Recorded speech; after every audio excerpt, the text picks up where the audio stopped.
Pelajaran terakhir akan membahas lanjutan pidato dari Yosua yang kita sudah pelajari di pekan lalu, yaitu di Yosua 23. Kita akan bahas di Yosua 24 ketika Yosua telah mendekati akhir hidupnya dan tidak ada pengganti di depan mata. Ya, kita bisa aja ada di dalam Tuhan, tapi arah kita ke tempat yang lain, betul kan? Atau bisa juga kita ada di luar, tapi arah kita kepada Tuhan. Joshua mengakhiri kepemimpinannya dan salah satu karakter yang saya suka adalah dia menurut Tuhan.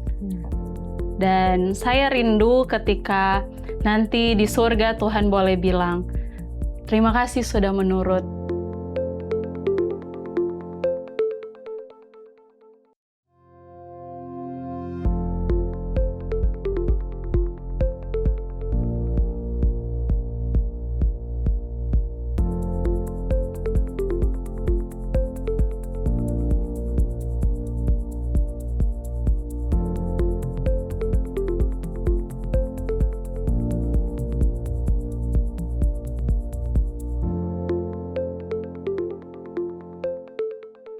Selamat datang di Diskusi Sekolah Sahabat, diskusi pembelajaran Alkitab yang mendalam untuk menguatkan iman kepercayaan kita kepada Tuhan. Senang sekali bisa terus menemani pemirsa sekalian di dalam pembelajaran Sekolah Sahabat kita yang kita sudah lalui sepanjang triwulan keempat tahun 2025.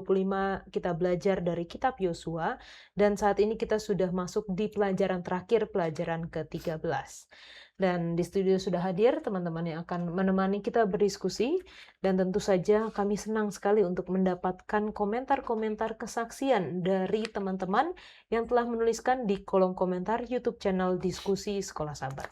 Untuk yang pertama, boleh minta kesediaan dari Pendeta Wilson untuk membacakan. Baik, yang pertama ada dari Nancy. Puji Tuhan, pemaparan yang sangat baik dan jelas melalui narasumber yang kompeten. Salam dari Thousand Oaks, California, USA. Lalu berikutnya dari Markus Ridi.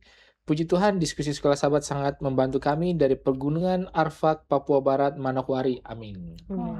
Lalu kemudian dari Willis Sui. Amin, puji Tuhan. Terima kasih penjelasannya. Diskusi yang sangat indah, sangat membantu menambah pengetahuan saya. Tuhan memberkati pelayanan kalian di sana. Salam dari Gereja SD Ulun Dusun Sandakan, Sabah. Amin, puji Tuhan. Selanjutnya, Clara. Pertama dari Jogeri Gelu. Terima kasih dengan pelajaran Sekolah Sahabat yang ringkas, terang, dan padat hingga senang dimengerti.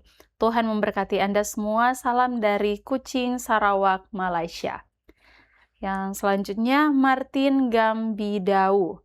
Shalom, amin, terima kasih. Diskusi Sekolah Sahabat yang begitu sederhana, mudah dipahami, dan memberkati. Selanjutnya, Salome T. Terima kasih, pelajaran Sekolah Sahabat mudah dipahami. Amin. Yang terakhir, akun High Love. Wah, keren diskusinya, sangat menguatkan dan membantu saya untuk tetap optimis bersama Tuhan. Thank you, Hope Channel. Amin. Amin. Stephen?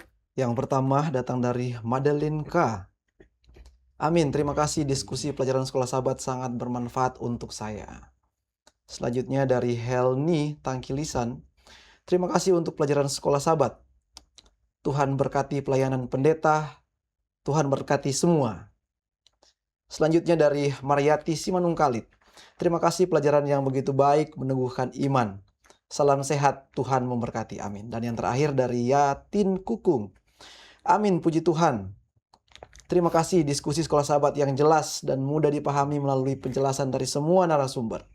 Melalui diskusi ini saya dapat menambah pengetahuan lebih mendalam tentang topik yang dibahas.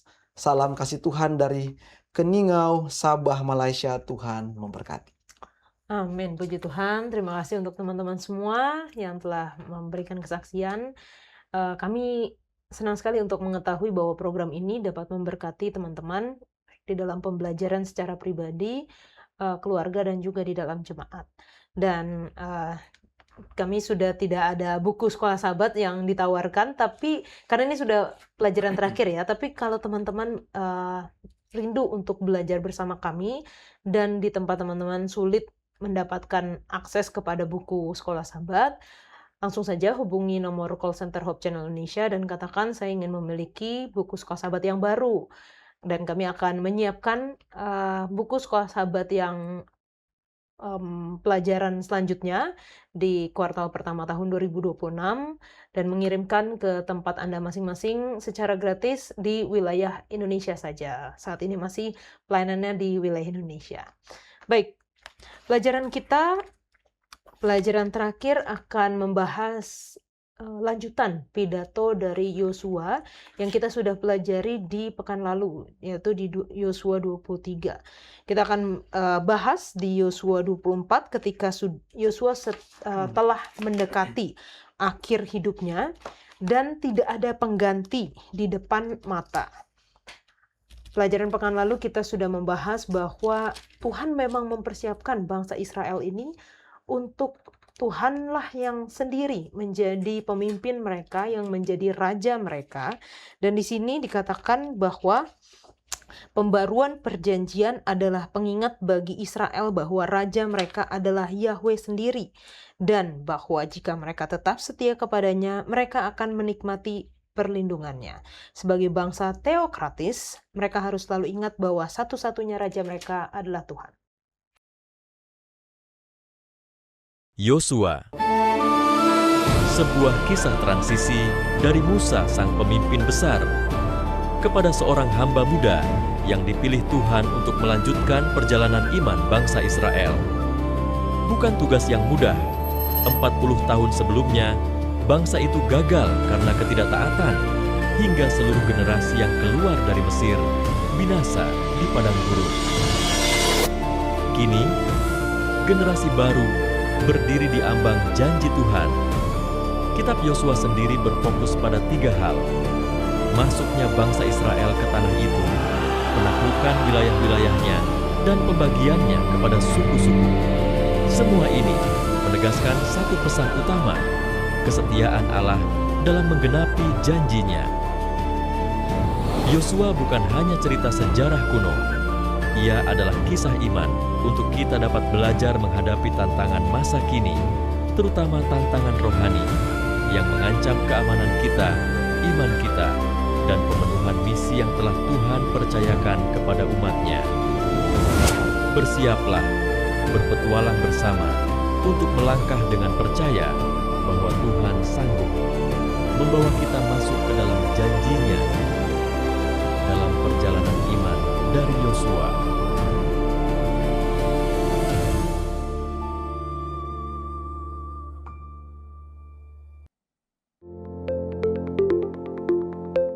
Pelajaran 13 dengan judul Pilihlah pada hari ini. Ayat hafalan kita terdapat dalam Yosua 24 ayat 15. Tetapi jika kamu anggap tidak baik untuk beribadah kepada Tuhan, pilihlah pada hari ini kepada siapa kamu akan beribadah. Tetapi aku dan seisi rumahku, kami akan beribadah kepada Tuhan. Kita akan membuka diskusi kita dengan doa dibawakan oleh Stephen. Mari sama-sama kita berdoa. Terpujilah Tuhan yang adalah pemilik kehidupan, pemilik segalanya. Pada kesempatan ini ya Tuhan, kami hendak mempelajari firman Tuhan melalui pelajaran sekolah Sabat, pelajaran yang terakhir di triwulan ini. Bagaimana kami akan melihat pelajaran yang indah daripada kehidupan Yosua. Kiranya setiap informasi, pelajaran dari sekolah Sabat yang akan kami diskusikan pada saat ini bisa menjadi berkat bagi kami yang ada di studio maupun untuk semua pemirsa yang menyaksikan.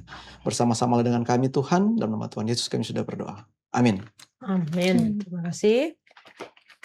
Bicara mengenai pidato ya, mungkin kita jarang dengar pidato lagi nih sekarang, tapi mungkin ada nggak pidato atau mungkin khotbah ya yang berkesan buat kita?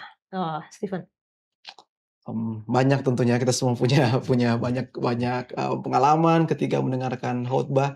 Kalau aku sih yang mau aku angkat saat ini adalah dulu, bahkan aku lupa ya waktu itu pengkhotbahnya siapa, tapi aku sempat menghadiri pertemuan waktu itu dan dikhotbahkan tentang Kaleb, Yosua dan Kaleb, tapi pengkhotbahnya lebih berfokus kepada Kaleb waktu itu.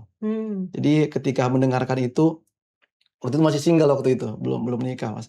Dan ada dengan teman-teman saat itu, terus aku sampaikan kepada teman-teman yang lagi sama-sama. Kayaknya nanti kalau aku punya anak, anak saya akan dinamakan Kaleb kalau laki-laki. Dan puji Tuhan anaknya laki-laki dan Namain Kaleb iya, ya? dinamain Kaleb Saking anaknya. berkesannya. Iya, Oke. saking berkesannya khotbah saat itu. Kalau dari Clara? Dulu waktu masih sekolah pernah dengar pidatonya Soekarno, bukan langsung ya diceritakan lagi. Soekarno pernah berkata, berikan saya 10 pemuda, maka saya akan mengguncangkan bumi. Dan di situ saya, wah hanya 10 pemuda ya yang dibutuhkan. Jadi ya setelah sekolah akhirnya memutuskan untuk mau jadi pemuda yang Mengguncang Mengguncang. dunia. iya, yang bolehlah bergabung dengan pelatihan-pelatihan seperti itu. Oh. Kalau dari kami khotbah, ya kalau khotbah banyak lah, jadi pidato aja lah ya. Iya, pidato aja. Dan mungkin pidato yang berkesan ini ya nggak dengar langsung juga, recordingnya itu I Have a Dream-nya Martin Luther King Jr. Jadi kan dia mengatakan bahwa dia punya mimpi supaya anak-anak kulit putih, anak-anak kulit hitam bisa main sama-sama, bisa dari dari pantai sampai gunung ada kesetaraan, pokoknya yang seperti itulah. Jadi menurut saya itu sesuatu yang berkesan. Kenapa berkesan? Karena kalau orang bilang itu pidatonya impromptu, jadi nggak pakai teks, tapi ternyata bagi dia kan pendeta ini ya, pendeta di salah satu gereja kulit hitam di selatan di Amerika sana. Katanya itu sebenarnya khotbah yang udah sering diulang-ulang. Gitu. Jadi ketika ada satu kesempatan dia disuruh khotbah pidato impromptu, dia pakai materi khotbahnya. Ini menarik juga ya. Sudah sering khotbah ini bisa jadi pidato juga ya, asal kita bisa framing yang baik. Cuma yang berkesan bagi saya lah karena memang dia punya suatu visi, suatu misi, mimpi yang membuat suatu pergerakan yang bisa mengubah negaranya pada saat itu, dan bagi saya itu sesuatu yang luar biasa. Amin, terima kasih. Nah ini cukup berkesan nih semuanya yang sudah dibagikan dari teman-teman. Nah secara garis besar kalau kita lihat kalau pelajaran pekan lalu Pendeta Wilson kita sudah bahas pidatonya, kita bagi menjadi 3 bagian, di bagian awal, tengah, dan juga di penutupan. Kalau secara garis besar pidato Yosua di Yosua 24 ini bagaimana pembagiannya khususnya sehubungan dengan budaya timur dekat kuno? Jadi kalau kita lihat di dalam pidato ini ya, orang kan kadang-kadang bisa bagus bisa enggak juga ya, karena seringkali mereka mencoba untuk melihat struktur. Nah, kalau strukturnya ini menunjukkan kepada struktur sebuah perjanjian atau treaty ya kalau bahasa Inggrisnya, perjanjian yang dimulai dengan ada bagian-bagiannya. Bagian pertama adalah sejarah atau background, kan sudah begini itu kita lihat dari mana nih, dari ayatnya yang ke 2 sampai ayatnya yang ke 13. Ya. Oke, itu bagian latar belakangnya gitu. Lalu kemudian ayat 14 sampai 15 itu adalah kalau orang bilang stipulasinya atau syaratnya.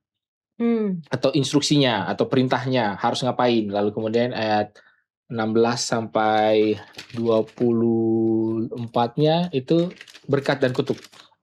Berkat kalau begini-begini, lalu kutuk kalau begini-begini. Lalu kemudian di ayat 26 itu ada proses deposisi atau disimpan atau dicatat gitu. Jadi ini sebenarnya adalah suatu saya juga nggak terlalu melihat kenapa kita harus selalu formatnya begini, ini kelihatan heboh ya. Karena kalau zaman sekarang orang kalau pas pidato pasti kan pidato 3 bagian kan, pembukaan, isi, penutup ya sama lah. Cuma formatnya pada saat itu adalah pakai yang seperti ini, format yang dipakai pada zaman itu. Cuma yang mungkin menarik adalah ini menggambarkan, mengingatkan akan perjanjian yang dibuat oleh bangsa Israel di Sinai, di Keluaran 19. Nah, waktu itu soal Musa kan.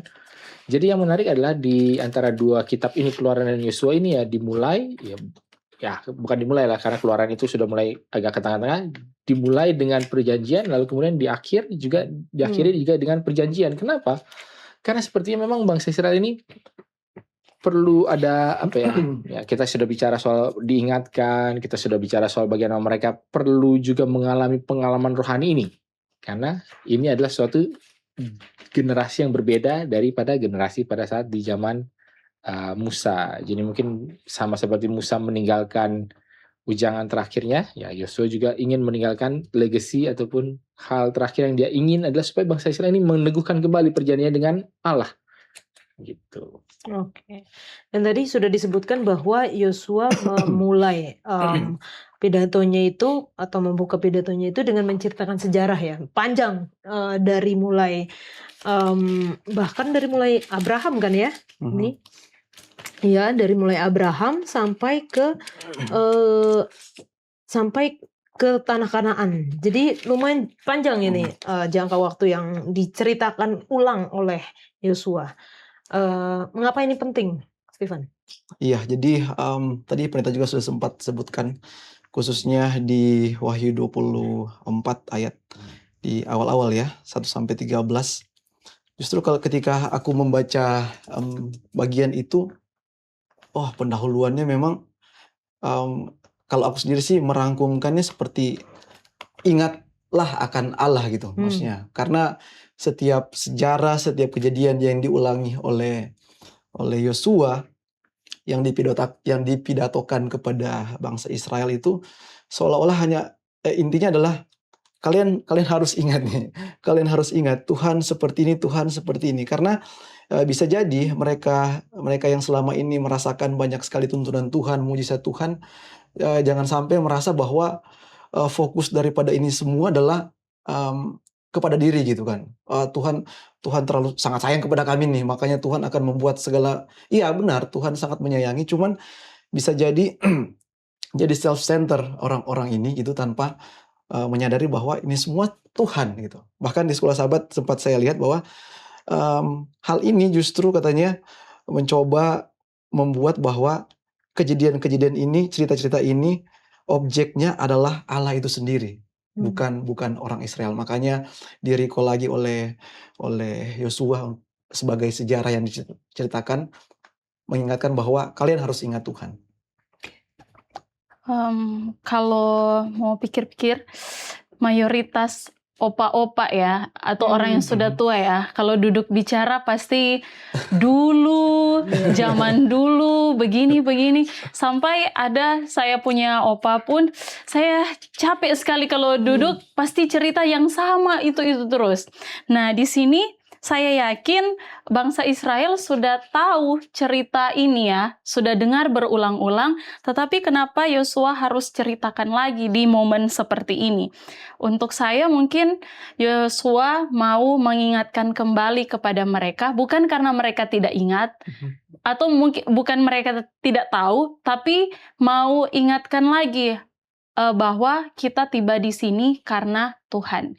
Kita tiba di sini terlalu banyak yang sudah kita lalui sama-sama bersama Tuhan, dan itu semua Tuhan yang buat. Seperti itu.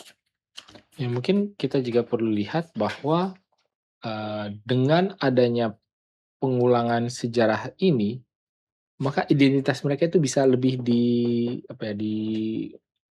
dikokohkan, diteguhkan. Memang mereka siapa ini? Memang mereka sebuah bangsa. Oke, mereka sudah sampai ke tanah Kanaan, tapi bagaimana cara mereka sampai ke tanah Kanaan? Apakah mereka layak? Mereka pantas? Atas dasar apa mereka punya hak atas Kanaan? Kan lalu kemudian dicerahkan, karena Abraham yang dari seberang sana, yang kemudian dipanggil, yang kemudian dijanjikan ini, tapi kemudian janji itu masih tertunda, lalu kemudian di Mesir apa segala. Gunanya adalah untuk benar-benar menciptakan sebuah narasi sejarah yang bisa menjadi identitas yang akan terus terpatri di dalam ingatan daripada semua orang-orang Israel ini, terlebih khusus ketika mereka bukanlah generasi pertama. Nah, biasanya kan kalau orang bilang kan generasi pertama itu yang paling jago, generasi kedua melanjutkan, generasi ketiga yang menghancurkan, generasi keempat harus memulai dari awal. Jadi mungkin seperti itu. Jadi Yosua ya mungkin konsep seperti itu belum ada ya, tapi paling tidak dia ingin supaya ya dengan diteguhkannya ini, dengan memasukkan memori ini, maka jati diri mereka sebagai suatu bangsa itu bisa menjadi semakin kuat. Oke, dan ini terlihat gitu ya. Tadi pendeta sudah katakan bahwa mereka ini bukan generasi pertama gitu. Mereka ini sebagian besar tidak mengalami langsung apa yang terjadi di Mesir, yang terjadi di padang gurun, bahkan mereka sendiri pun harusnya adalah generasi yang lahir di padang gurun gitu ya, sampai akhirnya mereka masuk ke tanah Kanaan. Tapi seakan-akan pidatonya Yosua itu seperti mengatakan kamu ada di sana gitu, sama seperti pelajaran kita di hari Minggu, kamu ada di sana. Nah, mengapa seperti ini? Iya, kalau saya lihat kenapa Tuhan memakai term seperti itu seolah-olah padahal lagi menceritakan sejarah, tapi seolah-olah orang-orang yang mendengar itu bagian itu mungkin itulah satu kesatuan ya, satu kesatuan. Jadi mereka kan dimiliki oleh Tuhan bukan pribadi gitu. Mereka itulah umat kepunyaan Allah secara bangsa. Yang dijanjikan oleh Tuhan bahkan sampai bahkan mulai dari Abraham.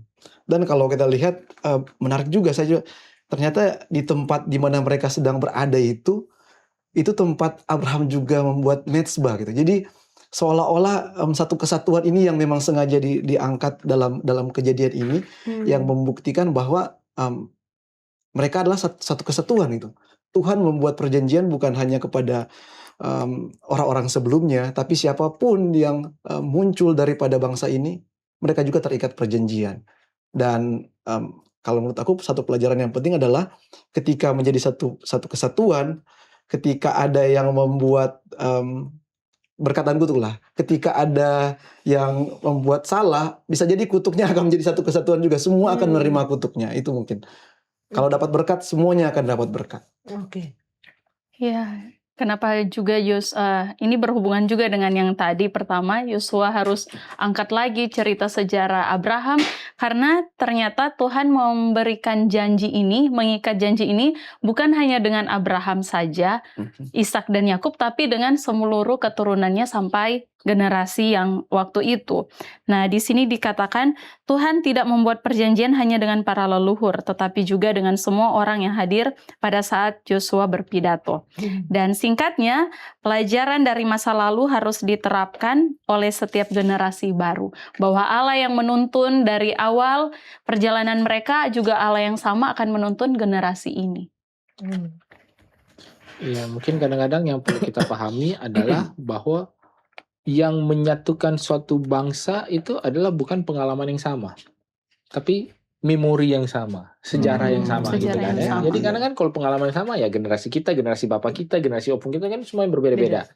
Tapi semua ini disatukan, dan kadang-kadang perlu ada sebuah momen-momen dalam sejarah yang kadang-kadang mungkin ketika itu terjadi sebenarnya momennya tuh nggak wah-wah amat gitu ya. Tapi ketika sudah mulai menjauh dari sejarah, orang perlu apa nih yang bisa kita tangkap supaya menyatukan kita semua ya. Jadi makanya bukannya direka ulang sejarah, tapi paling nggak kira-kira kalau ini karena ini terjadi makanya kita berpegang kepada hal ini ya. Mungkin kalau di dalam bangsa kita banyak lah ya pergerakan Budi Utomo, lalu ini kalau belajar sejarah SD kelas 3 ya, lalu kemudian Sumpah Pemuda, lalu kemudian apalah segala macam ya, kadang-kadang perlu sehingga apa, semua bangsa Indonesia terlepas dia lahir ke tahun 1950 kah atau tahun 2020 kah, mereka merasa ya kami ini berbangsa, bertumpah darah satu, berbangsa satu dan berbahasa satu. Wah, kami orang Indonesia.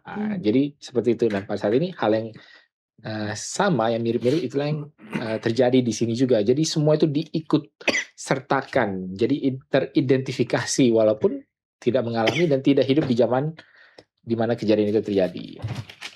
Oke, terima kasih pendeta untuk penjelasannya. Dan setelah sejarah panjang yang diceritakan oleh Yosua, statement pertama atau perintah pertama yang Yosua katakan kepada bangsa Israel di ayat 14, oleh sebab itu takutlah akan Tuhan dan beribadalah kepadanya dengan tulus dan setia. Nah, kalau kita membahas mengenai takut akan Tuhan, apa sih sebenarnya? Dan kita pastinya langsung terhubung juga dengan Pekabaran 3 malaikat ya, takutlah akan Tuhan.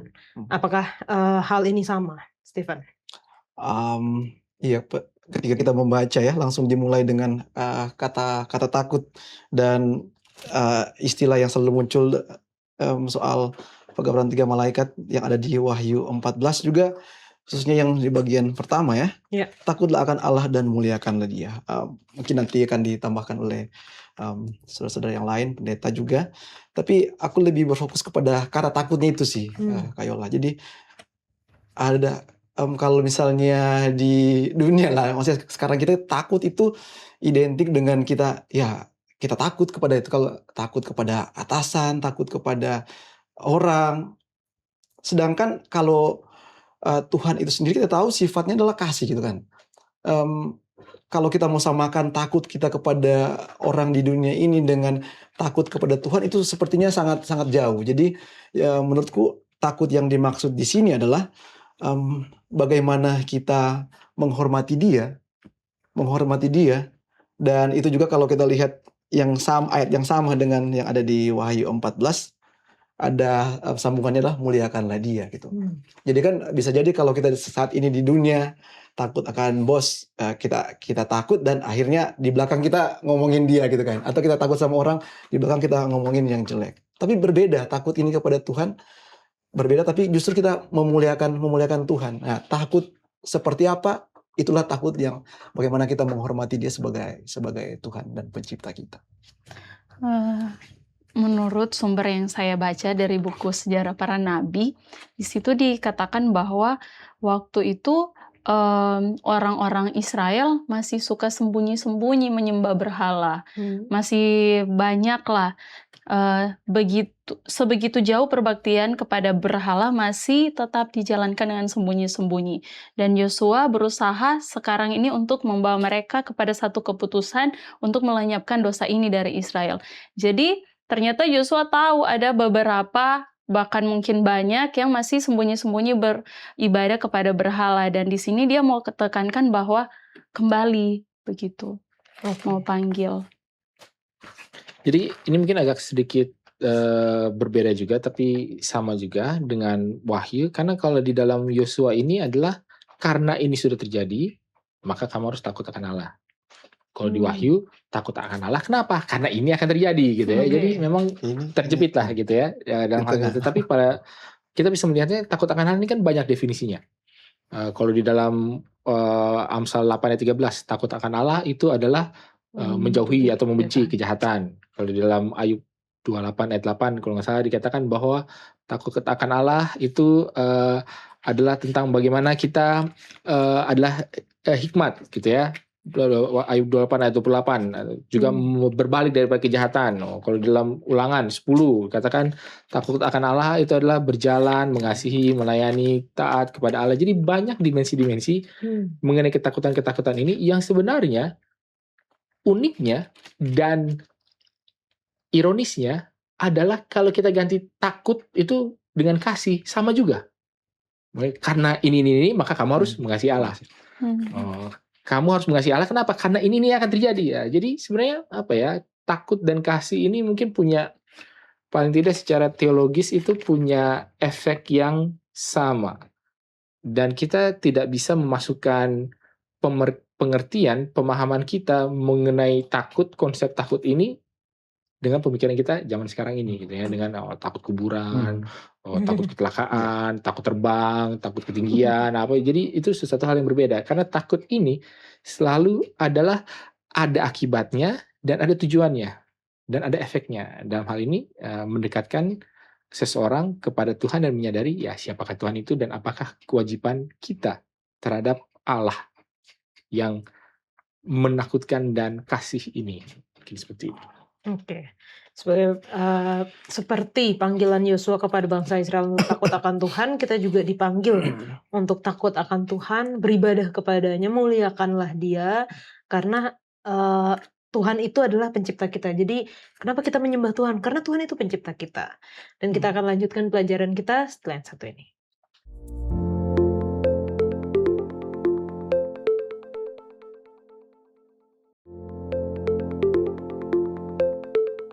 Apa maksudnya bagi kita saat ini untuk beribadah dengan tulus, ikhlas, dan setia? Stephen? Iya, tulus, setia di-mention sama Yosua ketika berpidato, karena tadi Kak Clara mention bahwa Bisa jadi orang-orang ini iya ya, orang-orang Israel iya, oke, kayak di depan para pimpinannya iya. Padahal ternyata di baliknya mereka masih um, sembunyi-sembunyi lah, sembunyi-sembunyi masih ada Tuhan yang lain. Nah, jadi ketika Yosua menyampaikan ini dalam konteks bangsa Israel, ternyata ada makna di balik itu semua. Kalau kita lihat di sekolah Sabat, nanti juga bisa ditambahkan oleh rekan-rekan di sini bahwa ternyata ada sesuatu yang diminta yang lebih dalam daripada hanya sekedar tulus dan setia. Itu ada penjelasan yang lebih rinci di sekolah Sabat bahwa ada istilah tamim, ada istilah emet di sana. Kalau untuk tamim sendiri, bagaimana ketika ada satu pengorbanan hewan dilakukan, itu nggak sembarangan korban itu. Itu harus sempurna, tidak boleh bercacat. Dan standar itulah ternyata yang akan diberikan kepada kesetiaan daripada bangsa Israel. Ketulusan bangsa Israel harus sempurna. Bahkan di yang kedua juga kesetiaannya itu dimanifestasikan sebagai kepada bangsa Israel. Karakter Tuhan bahkan itu yang diberikan kepada bangsa Israel. Jadi bukan hanya sekedar tulus yang setia, tapi lebih dalam, bahkan kesempurnaan dimintakan oleh Tuhan melalui pidato yang itu. Ya, mungkin itu juga yang dimintakan kepada kita saat ini. Ya, sesungguhnya semua penyembahan kepada Tuhan itu adalah berfokus kepada Tuhan. Dan Tuhanlah yang akan melihat hati. Tapi kadang saya tidak sadar itu, jadi hanya menyembah Tuhan, ya biasa saja, tanpa mau memperhatikan hati saya. Karena ada di lingkungan orang Korea, saya sering suka dengar cerita mereka. Jadi kenapa di sana banyak orang ateis? Katanya seperti ini, ketika mereka masih kecil, contoh dilahirkan di keluarga Kristen, mereka ikut-ikut keluarga orang tua ke gereja. Tapi waktu mereka mulai dewasa dan mereka rasa, saya tidak percaya Tuhan, mereka akan memutuskan langsung mengakui, saya ateis, saya tidak percaya Tuhan. Tapi kebanyakan saya juga hanya ikut-ikut orang tua ke gereja, walaupun saya tidak percaya, udah ikut aja, yang penting ikut. Tapi kalau mereka sangat jujur dengan hati mereka, karena mereka tahu, ini saya ke gereja menyembah Tuhan. Kalau hati saya memang tidak percaya, udah saya ateis aja sekalian. Seperti itu. Dan dari buku yang Sejarah Para Nabi bilang, kemurtadan yang terang-terangan tidaklah lebih menghina Tuhan daripada kemunafikan dan perbaktian yang hanya sekedar rupa saja. Jadi betapa pentingnya kita harus beribadah kepada Tuhan dengan tulus dan setia. Amin. Ya, kalau kata-kata ini kan tamim dan emet ini, sebenarnya tamim ini maknanya juga salah satu kata sifat yang digunakan untuk mendescribe Ayub. Kan dia sempurna, tidak bercelah. Ya, jadi tamim ini bisa berarti sempurna, bisa berarti lengkap, penuh, holistik gitu lah. Jadi memang kadang-kadang ya ada dimensi di mana ketika kita menyembah Allah atau melayani Tuhan, itu harus dengan sikap yang sempurna. Ini bukannya maksudnya tanpa celah, tanpa tanpa noda, tanpa kesalahan lah. Tapi memang ya sepenuh hati ya. Apakah itu harus sempurna? Ya enggak. Tapi sepenuh hati gitu loh. Sama seperti kayak kalau anak-anak kecil gitu kan, ya dia mengerjakan sesuatu itu ya pasti banyak salah-salahnya. Tapi mengerjakannya sepenuh hati gitu kan. Itu di satu sisi. Lalu emet ini, ya kalau dibilang setia, setianya itu bukan setia loyal, tapi setia yang tidak berubah. Karena emet ini kata dasarnya atau makna dasar itu adalah truth, kebenaran gitu, benar gitu. Jadi kalau dia memang dengan benar, makanya ya nggak akan berubah-ubah ya. Kalau dia ya ke utara aja gitu loh. Jadi nggak bercabang pikirannya, nggak nanti besok ini terus besoknya lagi ini. Maksudnya itulah truth gitu ya. Jadi ketika kita dikatakan beribadah kepada dengan tulus, ikhlas dan setia, ya kita mendapatkan dua hal ini ya, dengan sepenuhnya secara holistik dan ya true gitu lah. Jadi janganlah ada tipu daya di situ, ada setengah-setengah, nanti besok begini besok begitu. Dan inilah yang membuat perjanjian, karena kan ini dalam konteks perjanjian ya, ketika Yosua ini menyampaikan ini kepada bangsa Israel, ya perjanjian ini harus dilakukan dengan lengkap, dengan penuh, dan juga dengan ya benar, sejati, tidak berubah gitu loh, tidak ada bercabang lidah. Jadi ketika kamu mengatakan oke, ya nanti mungkin akan masuk ke ayat yang terkenal kan ya, pilihlah pada hari ini siapa yang akan kamu sembah ya.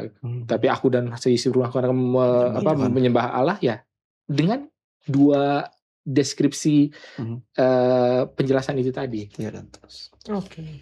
Dan ini bisa jadi aplikasi untuk kita saat ini ya. Tadi ketika saya mendengar penjelasan dari Clara, bisa jadi mungkin banyak dari kita yang beribadah atau ke gereja itu ya hanya ikut-ikut aja gitu. Enggak. Ternyata kita nggak lebih baik Lebih baik daripada daripada yang murtad. yang memang yang langsung jujur dengan mengatakan saya tidak percaya kepada Tuhan Itu gitu. mungkin begitu. Jadi dia secara penuh, secara lengkap mengatakan saya tidak percaya, dan dia tidak berubah, bukan kayak kita. Oh, kayak Iya. setengah-setengah, iya, Masih terus iya, iya. kadang Itu iya, enak, ada itu itu malah lebih ya, tadi kan dibilang lebih Stabil. jelek, lebih jahat, atau tidak lebih jahat itu yang Tidak yang lebih beneran benar. ateis itu daripada dengan kita. Seperti itu. Iya, dan ini menjadi peringatan bagi kita semua ya, bahkan bagi saya juga.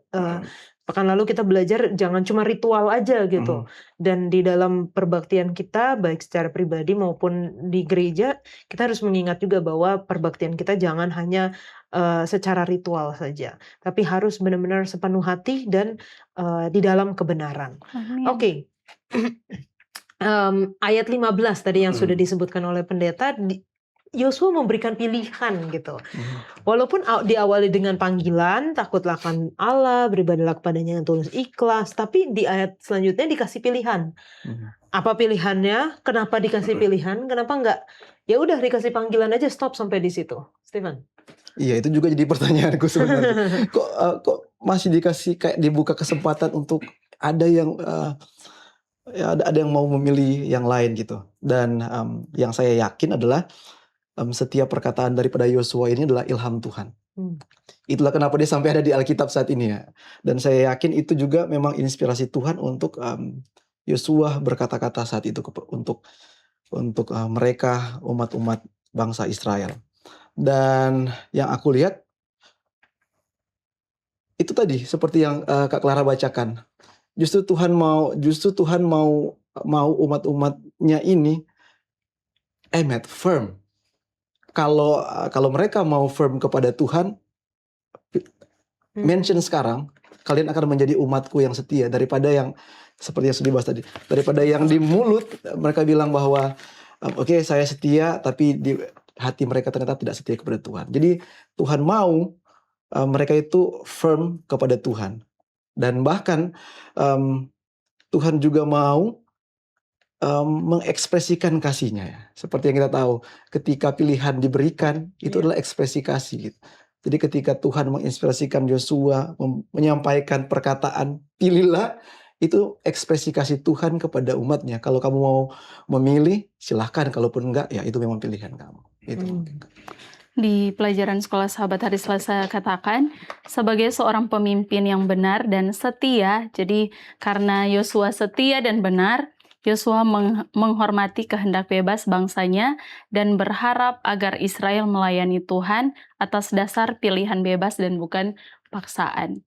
Karena Yosua tahu, ya konsep ibadah yang sebenarnya itu kepada Tuhan yang harus tulus dan setia. Jadi dia tidak akan memaksa.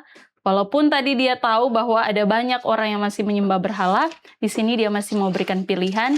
Sebelum dia berikan pilihan, ya dia tadi kasih tahu sejarah, penyertaan Tuhan, dan terakhir dia mau kasih pilihan. Oke.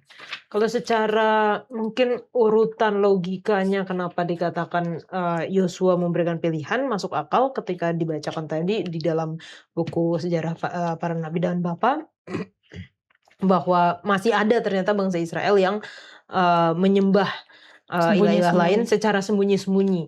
Walaupun kalau misalnya kita baca rentetan mulai dari Yosua 22, 23, 24 seakan-akan kayak mereka sudah settle gitu di situ. Mereka sudah baik-baik saja lah istilahnya seperti itu. Mereka nggak menyimpang ke kanan atau ke kiri. Tapi memang artinya dengan Yosua memberikan pilihan ada yang Yosua mau suruh orang-orang ini, oke, saat ini kamu ambil keputusan, kamu memilihlah kalau misalnya kamu mau beribadah kepada Allah lain ataupun kepada Tuhan, tapi aku. Jadi ini yang tadi dikatakan as for me and my house gitu ya. Aku dan sisi rumahku kami akan beribadah kepada Tuhan. Tambahan lain pendeta? Ya mungkin ini nanti sambungan dengan pertanyaan berikutnya juga ya. Tapi karena kalau di dalam memilih atau di dalam opsi itu kan ada namanya opt-in atau opt-out. Oke. Kalau opt-in artinya memilih masuk. Berarti defaultnya adalah apa? Tidak. Kita yang harus mengklik iya saya mau. Atau kalau opt-out, defaultnya adalah iya, kita yang harus pilih tidak, gitu kan?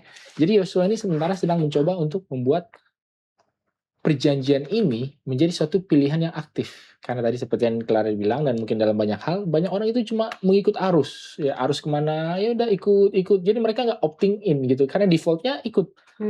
Tapi kapan mereka memilih? Tidak ada. Mereka kayak kalau anak-anak kecil ya mengikut orang tua ya defaultnya ya harus ikut orang tua ya ke gereja. Kalau orang tuanya ke rumah ibadah lain ya ikuti orang tua. Tapi pada saat tertentu anak-anak ini ketika makin dewasa ya mungkin usia-usia remaja harus opt in, memilih masuk ke dalam yang mana ya terserah mana aja, yang penting itu adalah pilihanmu sendiri. Apalagi kalau misalnya dalam konteks orang tua yang beda agama ya, ini kan ada juga lah walaupun tidak terlalu banyak di Indonesia ini kan. Ya kadang-kadang ya ke sini ikut sana ya ikutlah ya, kadang-kadang ibadahnya bisa back to back gitu, hari ini ke sini besoknya ke sini gitu ya. Tapi pada saat tertentu ya mereka harus memilih yang mana gitu ya, harus oke, ya kamu terserah pilih yang mana. Lalu kemudian kenapa diberikan pilihan sama seperti ketika Musa memberikan berkat dan kutuk ya kan, berkat ini kalau kamu ikut Tuhan begini, kalau mau kutuk begini. Dia memberikan pilihan, tetapi mirip-mirip juga dengan Yosua, bukan cuma ya udah terserah bebas memilih, enggak, tapi juga dikasih pilih yang ini. Nah, kalau Yosua mengatakannya, kalau saya pilih yang ini. Kalau Musa mengatakannya, ya kepadamu kuberikan berkat dan kutuk, tetapi pilihlah kehidupan supaya kamu hidup. Jadi memang dua orang ini mirip lah, gitu dalam hal bagaimana cara mencoba meyakinkan bangsa Israel ini. Oke. Dan tadi Pendeta Wilson sudah mention jawaban atas jawaban ya. Kita baca dulu deh. Kan tadi sudah dikatakan di kata-kata Yosua di ayat yang ke-15, tapi aku dan sisi rumahku kami akan beribadah kepada Tuhan. Ini jawaban dari bangsa Israel. Lalu bangsa itu menjawab, jauhlah daripada kami meninggalkan Tuhan untuk beribadah kepada Allah lain, sebab Tuhan adalah Allah kita, dan seterusnya. Ayat 18, kami pun akan beribadah kepada Tuhan sebab dialah Allah kita. Ini yang menarik di ayat 19. Tapi Yosua berkata kepada bangsa itu, tidaklah kamu sanggup beribadah kepada Tuhan sebab dialah Allah yang kudus, dialah Allah yang cemburu. Nah, kita akan gali lebih dalam lagi nih. Kenapa reaksi Yosua atas jawaban dari bangsa Israel seperti itu setelah yang satu ini.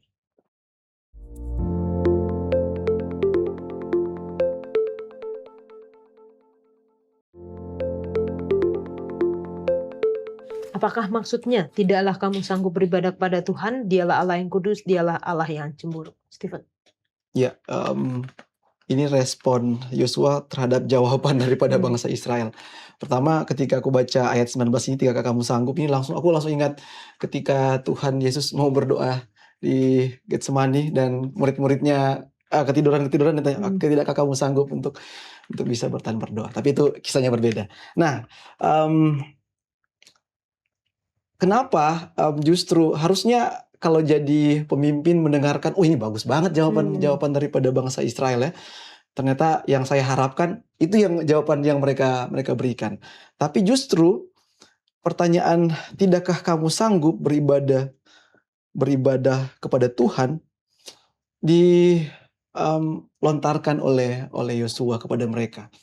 Jadi sebenarnya menurut Sekolah Sahabat sudah sampaikan bahwa Yosua tahu persis umat yang dia pimpin selama ini ya.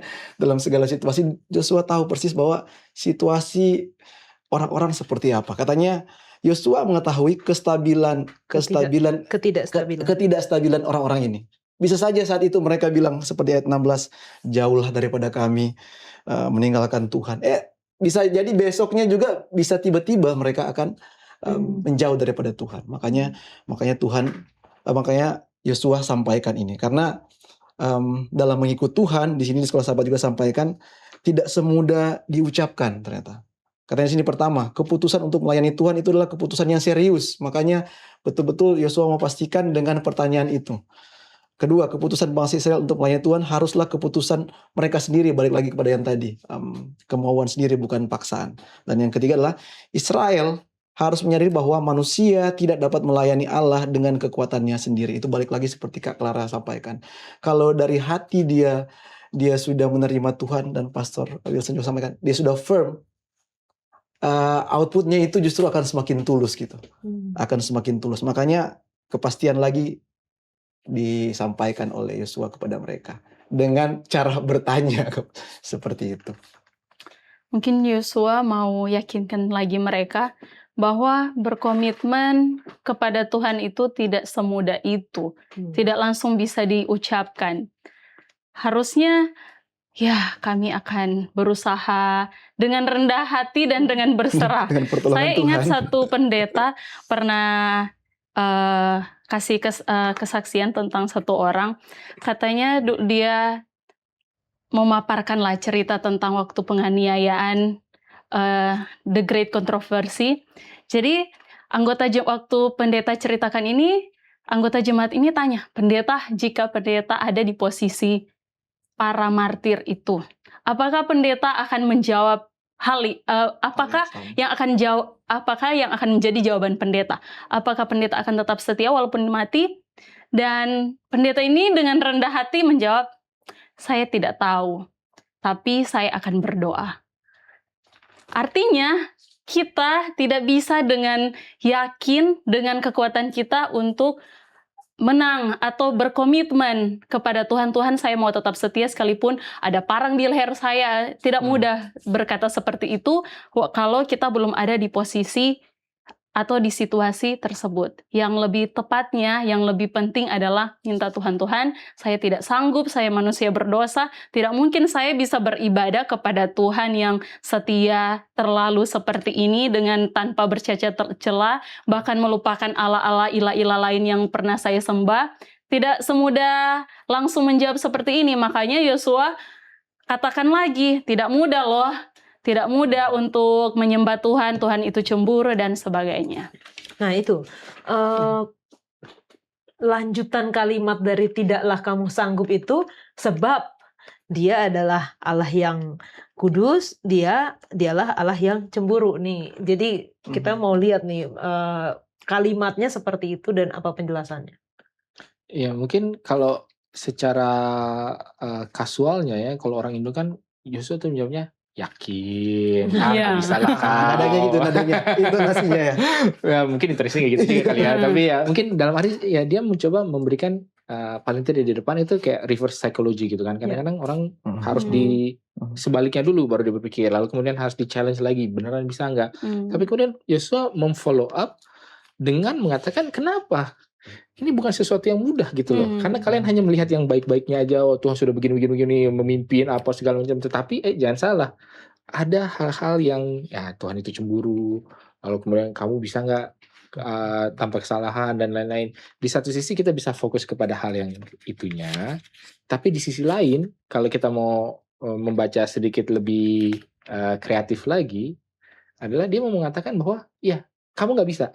Karena Allah begini, tetapi bahkan ketika kamu pun tidak bisa dan ketika kamu pun gagal pun masih ada perjanjian ini loh yang akan tetap ditopang oleh kesetiaan dan ketulusan Allah. Tadi kan kita bicara kan, kamu dengan setia dan dengan tulus. Tetapi kadang-kadang kita mengandalkan ya ketulusan dan kesetiaan kita. Tetapi yang harus kita andalkan adalah ketulusan dan kesetiaan Allah. Jadi kita juga bisa membacanya dari sisi itu ya. Kamu yakin. Ketika kamu yakin, kamu mengandalkan yakin yang pertama kan. Iya, yang pertama adalah mengandalkan karena memang saya akan dengan sepenuh hati dan karena memang saya akan dengan tulus hati. Tapi ketika Yesus bilang begini-begini, akhirnya orang jadi yakin. Oh iya, saya yakin kenapa? Ya karena Allah lah yang tulus, Allah lah yang sempurna dan Allah lah yang sejatinya yang tidak berubah. Mungkin seperti itu. Oke, terima kasih penjelasannya pendeta. Kalau di zamannya bangsa Israel banyak Allah-Allah di mana mereka beribadah, Allah-Allah lain atau ilah-ilah kalau di zaman sekarang nggak kalah banyaknya gitu ya. Artinya bergeser, berubah, tapi tetap ada ilah-ilah di dalam kehidupan modern sekarang. Apa aja dan bagaimana caranya kita bisa mencondongkan hati kita kepada Tuhan. Iya, jadi ini sering dibahas di gereja ya. Sering kami bahas di gereja. Apa sih ilah-ilah itu maksudnya yang, dan selalu jawabannya adalah ini yang paling statement yang paling biasa kita sampaikan. Semua yang menjauhkan kita daripada pandangan kita kepada Tuhan gitu. Bahkan ada hal-hal pun yang terlihat baik oleh orang lain, tapi ternyata kita lakukan itu justru karena supaya terlihat lebih baik. Akhirnya motif kita justru, bahkan hal baik sekalipun, ketika dengan motif yang sudah salah, itu bisa menjadi ilah. Contoh, saya kasih contoh ya. Kalau misalnya saya mau datang lebih cepat ke gereja gitu, itu sangat baik gitu. Tapi ternyata di balik itu tersimpan sesuatu yang supaya akhirnya Stephen itu terkenal rajin gitu ke gereja. Akhirnya itu yang membuat saya saya mau jadi gereja. Aku nggak berfokus lagi kepada datang ke gereja untuk beribadah karena mengalihkan pandanganku kepada Tuhan. Saya lebih memikirkan apa pandangan orang terhadap saya gitu. Apa pandangan, walaupun itu hal yang baik. Jadi semua yang bisa mengalihkan kita kepada Tuhan, itu mungkin salah satu contoh ya. Itulah yang bisa menjadi ilah, jadi kesombongan, bahkan menjauhkan kita dari Tuhan. Ya, seperti saya setuju dengan itu, sangat setuju. Semua yang kita buat tanpa ada motif kita kepada Tuhan, itu kita sudah kreditkan kepada diri kita sendiri. Ada satu lagu ini tentang yang walaupun saya bisa berkata-kata dengan bahasa malaikat, tapi saya tidak punya kasih. Tapi di lirik lagu itu dia lebih dalam, dia katakan, sekalipun perbuatan baik yang tidak berfokus kepada kasih Tuhan, itu sudah jadi proud kita, jadi pride-nya kita, kesombongan kita. Dan itu hal kecil yang sangat berbahaya yang membuat kita jatuh.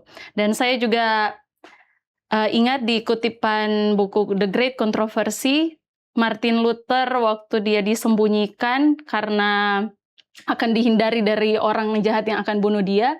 Di situ dituliskan bahwa ketika dia diasingkan, dia jauh dari pujian-pujian manusia. Dan ternyata pujian-pujian, validasi manusia itu juga bisa jadi ilah lain yang membuat kita tidak fokus kepada Tuhan. Bahkan seorang Martin Luther yang setia kepada Tuhan, yang berdoa, setiap dia sibuk pun waktu berdoanya dia banyak, tapi bisa juga dituliskan di situ, dia dijauhkan dari pujian-pujian manusia yang sering membuat pekerjaan Tuhan yang dia buat itu diperlambat. Seperti itu. Pendeta? Ya, mungkin kalau kita lihat satu kata yang menarik ini adalah mencondongkan gitu ya, atau membengkokkan atau mengarahkan. Jadi ini memberikan beberapa hal. Yang penting ini adalah arahnya. Ya, kita bisa aja ada di dalam Tuhan, tapi arah kita ke tempat yang lain, gitu kan? Atau bisa juga kita ada di luar, tapi arah kita kepada Tuhan.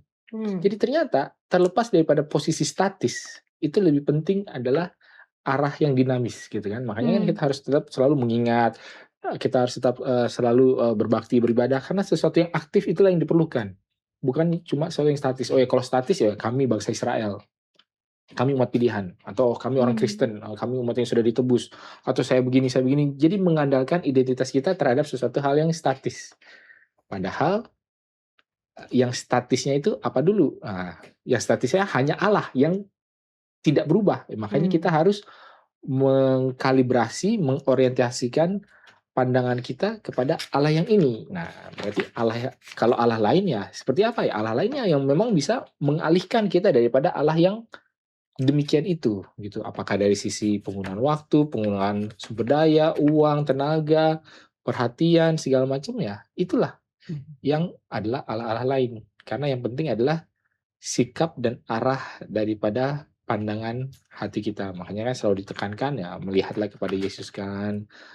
Kalau kutipan lain mengatakan dengan memandang kau akan diubahkan. Karena Hmm. apa? Bisa saja kita belum di sana, tapi pandangan kita kemana? Nah itu mungkin yang lebih penting. Hmm. Oke, dan ini mengingatkan kita kembali ya, kita harus apa ya, kata lain mencondongkan itu ya, maksudnya terarah gitu, terarah kepada Tuhan walaupun mungkin kita masih jatuh, kita masih berdosa, tapi ketika kita mencondongkan hati kita kepada Tuhan, ayat di Alkitab katakan yang baik akan semakin baik, Hmm. yang jahat akan semakin jahat gitu. Makanya kita harus terus mencondongkan hati kita, mencondongkan arah pandangan kita itu kepada Tuhan.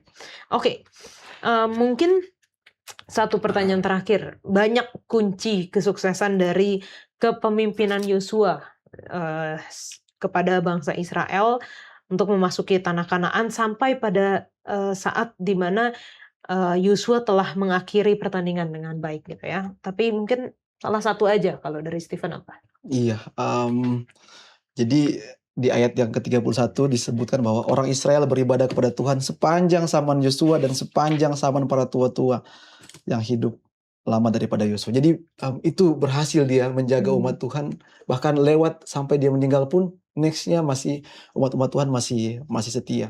Mungkin salah satunya adalah ketika dia menggunakan strategi bertanya ini, Yola. Jadi ketika dia bertanya dan orang menjawab itu apa ya?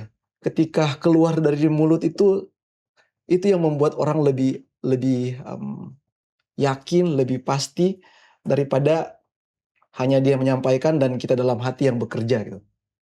Itu mungkin salah satu yang membuat dia berhasil di saat itu. Bahkan menurut saya sesuai dengan pelajaran sekolah sahabat, dia bahkan berhasil membuat kita semua saat ini setia dengan pertanyaan yang ditanyakan kepada bangsa Israel, yang kalau kita baca lagi, kita juga ditanyakan hal yang sama kepada kita. Dan akhirnya kita yang tadinya goyang-goyang ketika membaca pertanyaan dia kepada bangsa Israel, kita pun jadinya firm gitu. Itu kabar menurut saya. Joshua mengakhiri kepemimpinannya dan salah satu karakter yang saya suka adalah dia menurut Tuhan. Dan saya rindu ketika nanti di surga Tuhan boleh bilang, terima kasih sudah menurut saya. Dan saya sejauh ini pengalaman pribadi saya ketika saya menurut Tuhan, saya selalu lihat di akhir, wah betul ya kalau menurut Tuhan baik ternyata hasilnya. Betul ya menurut Tuhan. Saya pernah sekali-sekali karena agak sedikit kecewa, hanya sedikit, tapi sudah jengkel sekali dan saya, tidak mau turut. Tapi waktu saya menghindar sedikit dari penurutan itu, saya lihat Tuhan tetap kasih lihat, tapi saya tetap baik gitu. Jadi saya, iya ya, kenapa Tuhan ini walaupun saya tidak menurut, tapi Tuhan tetap baik. Jadi akhirnya saya menurut dan hari ini saya dikuatkan dari pengalaman Joshua yang menurut Tuhan, akhirnya dia boleh memimpin bangsa Israel masuk tanah Kanaan. Ya kalau kita melihat alasan Yosua ini bisa berhasil, ya mungkin kita harus kembali kepada Yosua pasal 1. Di mana itu tadi kan diulangi 4 kata, 4 frase ini kan, kuatkan dan teguhkan hatimu. Pertama adalah karena kamulah yang kupilih untuk memimpin. Lalu yang kedua, kuatkan dan teguhkan hatimu. Kenapa? Karena kamu akan mengikuti perintah-perintahku. Lalu yang ketiga, kuatkan dan teguhkan hatimu. Kenapa? Karena aku akan bersama dengan engkau. Lalu yang keempat, bukan Allah yang mengatakan kuatkan dan teguhkan hatimu, tapi bangsanya. Oleh karena ini semua, maka kuatkan dan teguhkan hatimu. Kami akan menurut. Jadi yang menjadi rahasia sukses daripada Yosua adalah di mana ketika ada dukungan, peneguhan yang 4 tingkat atau 4 lapis ini, bahwa memang ada mandatnya, lalu kemudian ada instruksinya, SOP-nya, lalu kemudian ada penyertaannya, lalu kemudian ada sambutan positif daripada umat yang dipimpin. Makanya dia bisa berhasil itu, dan itu sudah langsung ada ditunjukkan, paling tidak diperlihatkan di pasal pertama daripada kisah daripada Yosua ini. Oke. Wah, terima kasih teman-teman. Karena ini sudah di akhir dari pelajaran kita 1 triwulan ya. Pendeta Wilson boleh berikan kesimpulan pelajaran kita 1 triwulan dari kitab Yosua ini? Nah, jadi kembali kita ulangi bahwa ya ketika kita belajar soal bagaimana memimpin atau bagaimana menggembalakan ya sebagai pendeta, sebenarnya Yosua ini adalah salah satu kitab yang baik juga untuk kita bisa pelajari. Karena di sini ada prinsip-prinsip kepemimpinannya juga ada. Bagaimana mengikut Tuhan, bagaimana membagi tugas, bagaimana meredam konflik, tadi kan ada beberapa, bagaimana menanggapi kalau ada setbacks atau ada kegagalan, lalu kemudian bagaimana supaya mempersiapkan untuk kedepannya bagaimana ketika pemimpinnya atau regenerasi atau bagaimana. Jadi semuanya ini ada dan kita sudah pelajari dari pekan ke pekan. Harapannya tentunya adalah kita boleh mengambil hal-hal yang baiknya dan kita boleh melihat bagaimanakah hasil ataupun bagaimanakah kisah hidup dari orang yang mungkin kita bisa lebih merelate kepada Yosua daripada kepada Musa, karena Musa ini terlalu spesial dia ya. Kalau terlalu spesial lah itu memang dialah itulah. Tapi kalau orangnya lebih relatable mungkin karena tidak wow ataupun kayak di awang-awang seperti Musa, ya Yosua ini mungkin contoh yang baik juga. Karena dia bukan siapa-siapa, bukan dari Firaun, putra mahkota, bukan orang pilihan. Dia hanya ajudan biasa yang setia. Tapi kemudian dia bisa di dalam kesetiaannya itu bisa sampai juga melakukan sesuatu yang ya luar biasa juga, walaupun tentunya dengan segala plus minus dan juga dengan segala pergumulannya, seperti itu. Oke, terima kasih Pendeta Wilson, terima kasih Stephen dan juga Clara. Di akhir dari pelajaran kita diingatkan kembali pelajaran pekan lalu Allah itu setia, pelajaran pekan ini pilihlah pada hari ini dan pada hari ini juga. Marilah kita memilih, apakah kita mau memilih untuk beribadah kepada ilah-ilah lain atau kepada Allah yang setia. Kalau teman-teman masih memiliki pertanyaan sehubungan dengan pelajaran pekan ini ataupun secara keseluruhan kitab Yosua, tinggalkan di kolom komentar YouTube channel Diskusi Sekolah Sahabat dan kita akan membahasnya.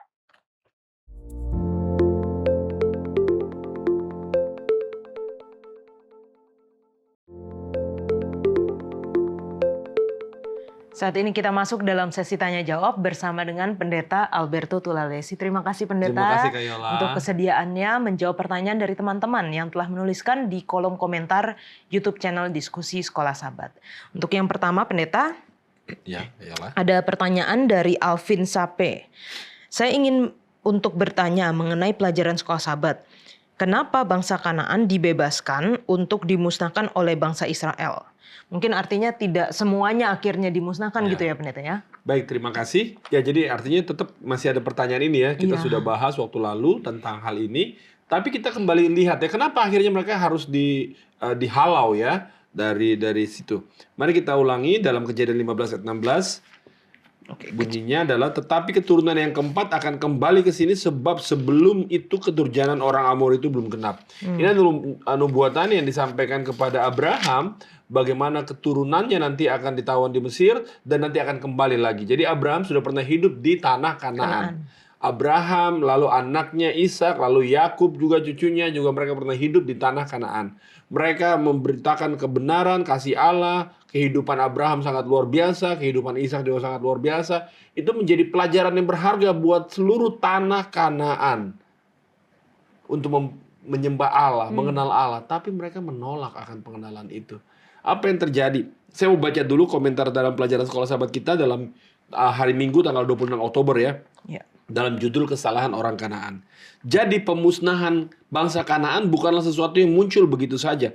Sesuatu yang muncul setelah keputusan Allah untuk memberikan tanah Kanaan kepada bangsa Israel. Bukan karena itu.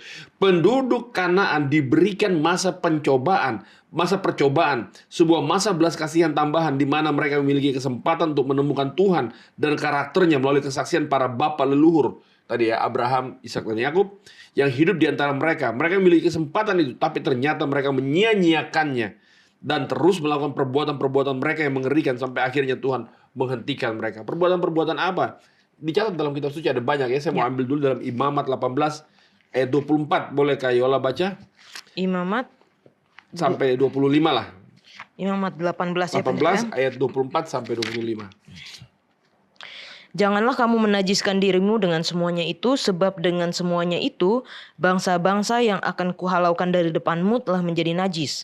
Negeri itu telah menjadi najis dan aku telah membalaskan kesalahannya kepadanya sehingga negeri itu memuntahkan penduduknya. Itu dia.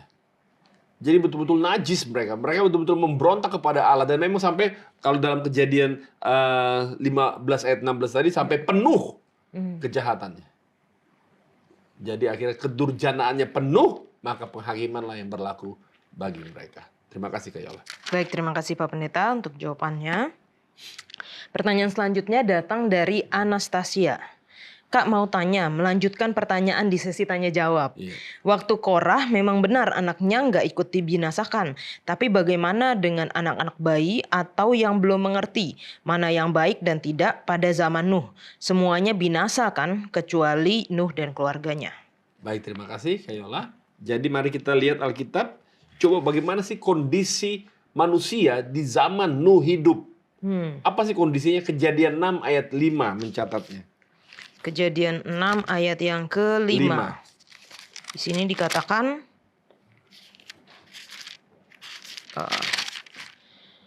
ketika dilihat Tuhan bahwa kejahatan manusia besar di bumi dan bahwa segala kecenderungan hatinya selalu membuahkan kejahatan semata-mata. Lihat itulah kondisinya. Kejahatannya besar di bumi dan kecenderungan hatinya. Jadi memang hatinya sudah kotor betul. Kecenderungan hatinya selalu membuahkan kejahatan semata-mata. Jadi bayangkan ketika orang tua hidup dalam seperti itu, maka akan tampil contoh-contoh keteladanan kehidupan yang nyata di hadapan anak-anak mereka. Ya, jadi akhirnya itulah kondisinya, kondisi seperti itu. Sementara berbanding terbalik dengan Nuh. Mari kita baca dalam ayat yang ke-9. Inilah riwayat Nuh. Nuh adalah seorang yang benar dan tidak bercela di antara orang-orang sezamannya. Dan Nuh itu hidup bergaul dengan Allah. Itu dia. Nuh hidup bergaul dengan Allah. Bapak-bapak, ibu-ibu, orang tua, dan kita semua untuk anak-anak diberkati. Sebagaimana Nuh hidup bergaul dengan Allah. Berjalan bersama dengan Allah. Sehingga akhirnya waktu kalau kita lihat ya bahwa para sarjana Alkitab menyatakan bahwa Nuh itu menyampaikan pekabaran bahwa air bah akan tiba itu kurang lebih 120 tahun lamanya. Disampaikan kepada manusia, tetapi manusia memilih untuk memberontak kepada Allah. Dan akhirnya air bah itu datang. Dan akhirnya anak-anak mereka yang masih belum tahu apa-apa sekalipun bayi dan segala macam. Karena itu di bawah tanggung jawab mereka yang masih bayi-bayi. Tapi kalau yang sudah bisa mengambil keputusan mereka sudah tahu. Dan akhirnya memang mereka melakukan kejahatan. Itu yang Alkitab catat. Ya. Kecenderungan hatinya membuahkan kejahatan semata-mata. Dan akhirnya dibinasakan. Penghakiman jalan untuk mereka. Artinya pengaruh orang tua sangat besar sangat sekali besar ya Pendeta sekali. ya. Nah Nuh lihat itu bagaimana Nuh punya kehidupan dan akhirnya Nuh dan keluarganya saya yang diselamatkan. Baik, terima kasih Terima Pak kasih. Pendeta untuk penjelasannya. Teman-teman, ini merupakan pelajaran terakhir dari pelajaran Kitab Yosua, tetapi kalau misalnya masih ada pertanyaan sehubungan dengan Kitab Yosua, mungkin nanti kita akan bahas di pelajaran selanjutnya atau teman-teman bisa tetap bertanya di program Tajam Tanya Jawab Alkitab Malam. Saat ini kita kembali ke studio.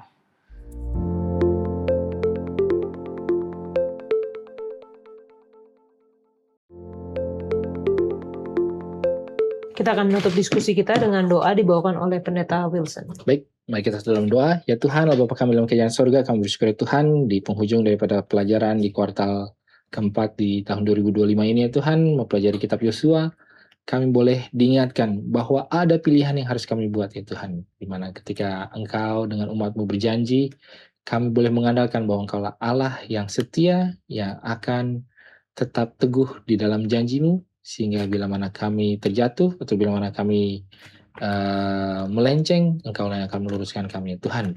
Tetapi biarlah kami boleh juga memberikan peribadatan yang tulus dan juga setia bersama dengan kami sepanjang kami menjalani kehidupan kami di dunia ini, begitu dengan pemirsa dimanapun dan kapanpun yang menyaksikan. Dan menjadi harapan kami dalam Yesus kami berdoa. Amin. Amin. Terima kasih Pendeta Wilson, terima kasih Stephen, terima kasih Clara. Di penghujung dari seluruh rangkaian pelajaran sekolah sahabat kita dan di ujung atau di akhir dari tahun 2025 ini kita dipanggil, pilihlah pada hari ini kepada siapa engkau akan beribadah, dan biarlah jawaban kita Tapi aku dan sisi rumahku, kami akan beribadah kepada Tuhan.